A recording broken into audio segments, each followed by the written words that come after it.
చాలా కాలం తర్వాత సమంత ఇప్పుడు మళ్ళీ సినిమాల్లో యాక్టివ్ అయిన సంగతి మనందరికీ తెలిసిందే. కానీ ఈసారి కేవలం హీరోయిన్ గా మాత్రమే కాదు, నిర్మాతగా కూడా తన సత్తా చాటాలని అనుకుంటుంది.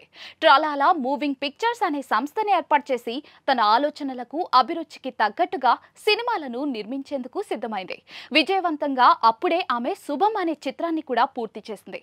ఈ సినిమాలో నటించిన నటీనటులంతా కూడా కొత్త వాళ్లే. హీరోకి ఒక రెమ్యునరేషన్, హీరోయిన్ కి ఇంకో రెమ్యునరేషన్ అనే భేద భావాలు లేకుండా సినిమాలో నటించిన ప్రతి ఒక్కరికి కూడా సమానమైన రెమ్యునరేషన్ ని ఇచ్చి నిర్మాతగా సరికొత్త ట్రెండ్ కి నాంది పలికింది సమంత. రీసెంట్ గానే టీజర్ ని విడుదల చేసిన ఆమె నేడు ఈ సినిమా విడుదల తేదీని అధికారికంగా ఒక పోస్టర్ ద్వారా తెలియజేసింది. మే 9న ఈ చిత్రాన్ని విడుదల చేయబోతున్నట్టుగా తన సోషల్ మీడియా అకౌంట్స్ ద్వారా అభిమానులకు అధికారిక ప్రకటన చేసింది. మే 9న పవర్ స్టార్ పవన్ కళ్యాణ్ నటించిన హరిహర వీరమల్లు చిత్రాన్ని విడుదల చేయబోతున్నట్టుగా మేకర్స్ ఒక పోస్టర్ ద్వారా అధికారిక ప్రకటన చేసిన సంగతి మనకు ముందుగానే తెలుసు. అయినప్పటికీ కూడా సమంత అదే తేదీన తన చిత్రాన్ని విడుదల చేయడానికి సిద్ధమవ్వడం పవన్ కళ్యాణ్ అభిమానులకు కోపం వచ్చేలా చేసింది. మీడియాలో హరిహర వీరమల్లు చిత్రం మే 9న రాదని ఒక ప్రచారం బలంగా జరుగుతోంది.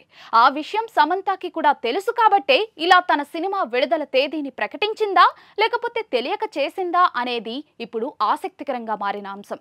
ఒకవేళ హరిహర వీరమల్లు చిత్రం అదే రోజున విడుదల అయినా పర్వాలేదు అనే ధోరణితో సమంత ఇలా తన సినిమా విడుదల తేదీని ప్రకటించి యాటిట్యూడ్ చూపిస్తుందా అనే అనుమానాలు కూడా వ్యక్తమవుతూ ఉన్నాయి. పవన్ కళ్యాణ్ అంటే సమంతకి ఎంతో ఇష్టమని గతంలో ఎన్నో ఇంటర్వ్యూస్ లో చెప్పడం మనమంతా చూసాం. ఒకప్పుడు అయితే ట్విట్టర్ ద్వారా పవన్ కళ్యాణ్ పుట్టినరోజు నాడు అందరికంటే ముందుగా శుభాకాంక్షలు తెలియజేసే సెలబ్రిటీస్ లో సమంత ఉండేది. కానీ గత 3 ఏళ్ల నుండి ఆమె పవన్ కళ్యాణ్ పుట్టినరోజుకి ఎలాంటి శుభాకాంక్షలు తెలియజేయడం లేదు.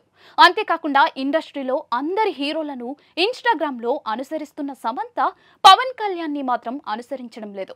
ఎన్నికల్లో సంచలన విజయం సాధించినప్పుడు సినీ సెలబ్రిటీలంతా పవన్ కళ్యాణ్ కి శుభాకాంక్షలు చెప్పగా సమంత మాత్రం మౌనం వహించింది. దీనిని బట్టి చూస్తే సమంతకు పవన్ కళ్యాణ్ సనాతన ధర్మం నినాదం తీసుకోవడం నచ్చినట్టు లేదని సోషల్ మీడియాలో ఒక వాదన అయితే వినిపిస్తోంది.